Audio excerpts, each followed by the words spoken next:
palusot niya na nag-grant na yung TRO, iba naman po ang pinapakalat ngayon ng mga DDS. Ito po, meron na rin nag-content nito, pero kailangan po natin talaga na ito po ay matukoy at kailangan po natin maipakalat.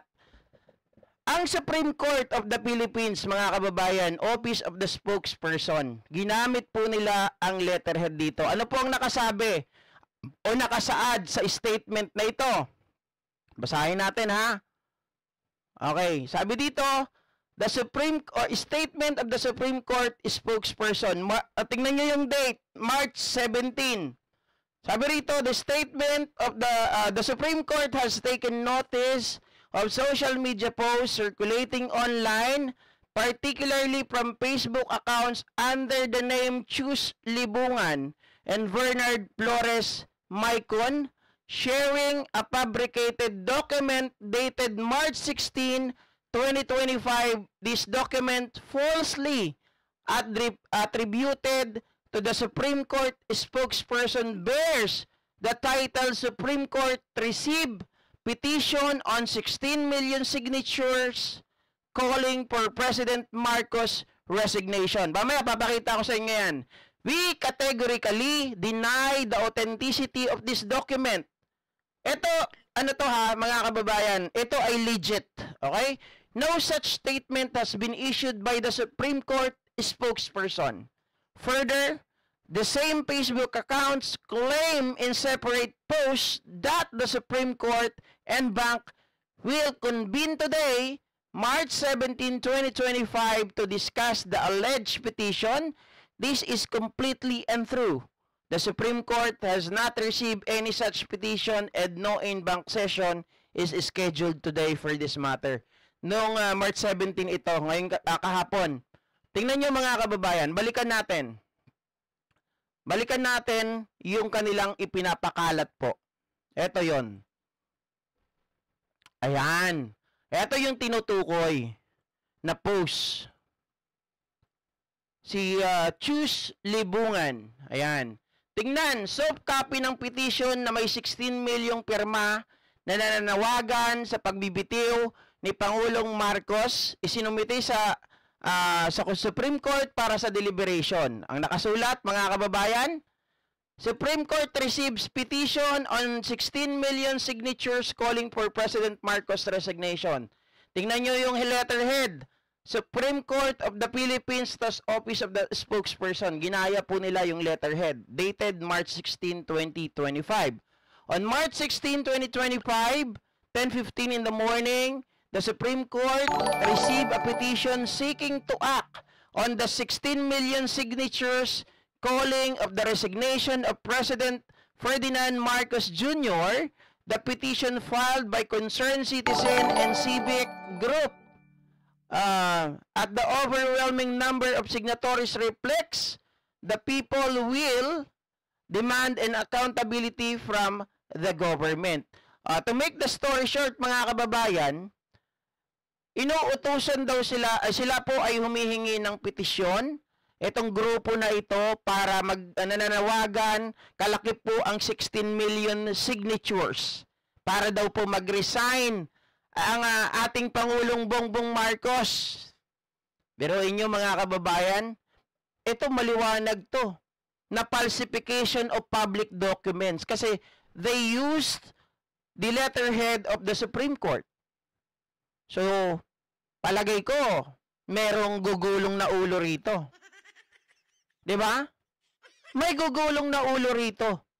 Dahil hindi na po ito basta-basta, mga kababayan. Kasi kung kayang gawin ito ng mga tao na alam naman natin, walang magawa kung hindi magpakalat ng fake news, siraan ng gobyerno, ginagawa din po nila na ini-encourage ang mga tao na labanan ang ating Pangulo. Kasi ang gusto nilang palabasin dito, merong 16 million na gusto nang mag-resign si Pangulong Bongbong Marcos. Kumbaga, gusto nilang palabasin, 16 million na to, 31 million lang ang bumoto sa'yo. Lagpas na sa kalahati ng bumoto sa'yo. So, wala ka ng karapatan para mag-stay pa dyan, mag-resign ka na. Diba? Tapos, Ang pinapalabas pa nila, nag-grant din yung petition nila, mga kababayan, at yung NBank, Supreme Court NBank, nagbigay na ng resolusyon. Ang tindi talaga ng mga DDS. Grabe. Sabi, on March 17, 2025, does the Supreme Court NBank previously approved to acknowledge further review and consolidation with any related petitions, blah, blah, blah, accountability and blank, require the office. Hindi ko kasi nakuha yung walang nakasulat na fake dyan, mga ka-GPnatics. Medyo natatakpan yung iba. And relevant government agencies to submit a comment within non-blank period of 10 days. So pinagsasubmit daw po, mga kababayan, ang Office of the President na mag-comment daw po within 10 days. Biruin nyo? Gagawa sila ng ganito tapos aabalahin pa nila ang Office of the President para daw sumagot sa Supreme Court? Mga kababayan? Tapos yung petition, March 16, linggo. Magtataka kayo petition nila March 16. Ang tanong, kung di ba naman obog talaga tong gumawa na to, linggo wala pong pasok ang Supreme Court. Tapos kinabukasan, gusto ninyo mga kababayan, inaprubahan na kaagad. Tapos yung NBank, yung Supreme Court sasabihin, Oy, Office of the President, magsalita na kayo. Magbigay kayo ng comment within the period of 10 days. Kailangan namin yung sagot ninyo para hindi matanggal si Pangulo. Unang-una, mga kababayan, wala pong karapatan ang dapat dadaan po sa konstitusyon natin yung pagpapatanggal sa Pangulo. Hindi po sila pwedeng dumiretso sa Supreme Court. Ano ang pamamaraan para ma-impeach ang isang impeachable official? Ang impeachable official, mga kababayan, kagaya nung kay Sara Duterte, ito po ay dadaan sa House of Representatives or sa Kamara, sa lower house. Kung ano yung ginawa kay Sara, ganon din yung pamamaraan. Hindi pwedeng sila umakyat kaagad sa Supreme Court. At hindi pwedeng magkaroon ng araw o pasok, trabaho ang Supreme Court ng linggo or Sabado or weekend. Mga kababayan, ano yan? Nag-overtime para sa inyo? Andrew Palumado, shoutout sa'yo, bossing Tingnan nyo kung gaano sila kagago. Kung gaano po gumawa ng kwento yung mga to. Ang titindi. Di ba? The Supreme Court reiterated that under the 1987 Constitution, a sitting president may be only be removed through impeachment or other constitutional means. However, the court assured the public that it will thoroughly review the matter in accordance with existing laws and jurisprudence. Tama na yung una sana mga kababayan. Kaya lang, unang-una, ang Supreme Court natin, hindi yan mga makikialam basta-basta. Dahil meron po tayo na tinatawag na separation of powers.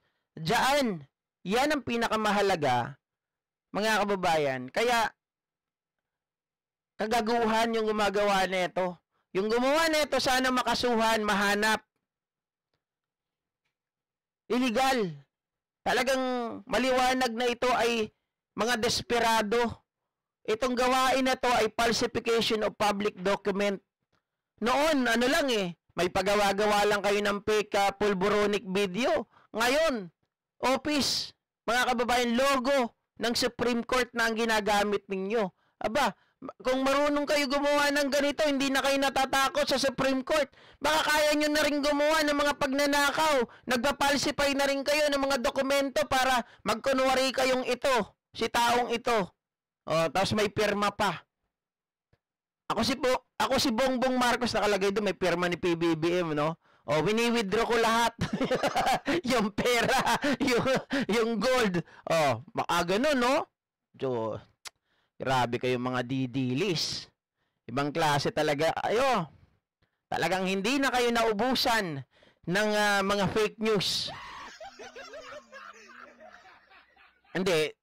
Actually, mga kababayan, maganda ngayon kasi madali na nating nakikita, madali na nating na-identify yung mga ganito. Kasi palaban na yung PCO natin, 'di ba? Lagi sila naka-monitor. At the same time, yung ating PNP at yung cybercrime, talagang naka-monitor din sila. Ang NBI, naka-monitor din sila. Kaya na-spread kaagad, nakikita natin kung ano yung pinagagawa ng mga lokong ito. Sana nga hindi lang pag-stop sa fake news. Sana po merong gumulong na ulo para nang sa ganon.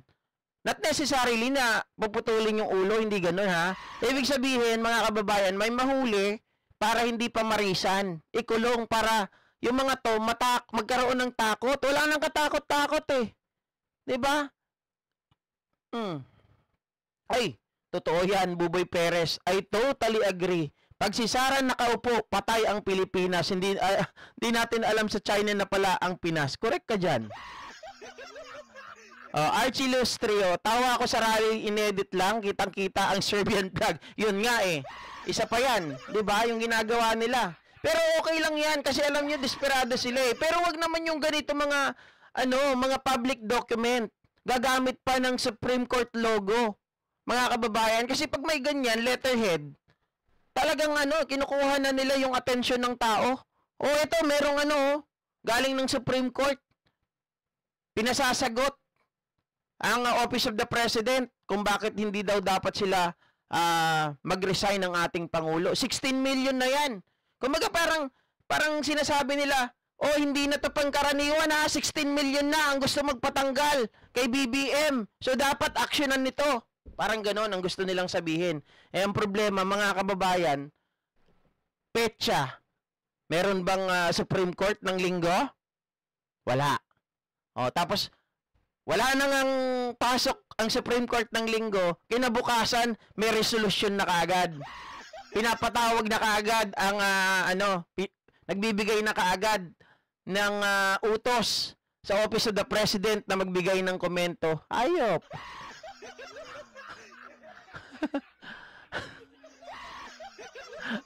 Matindi.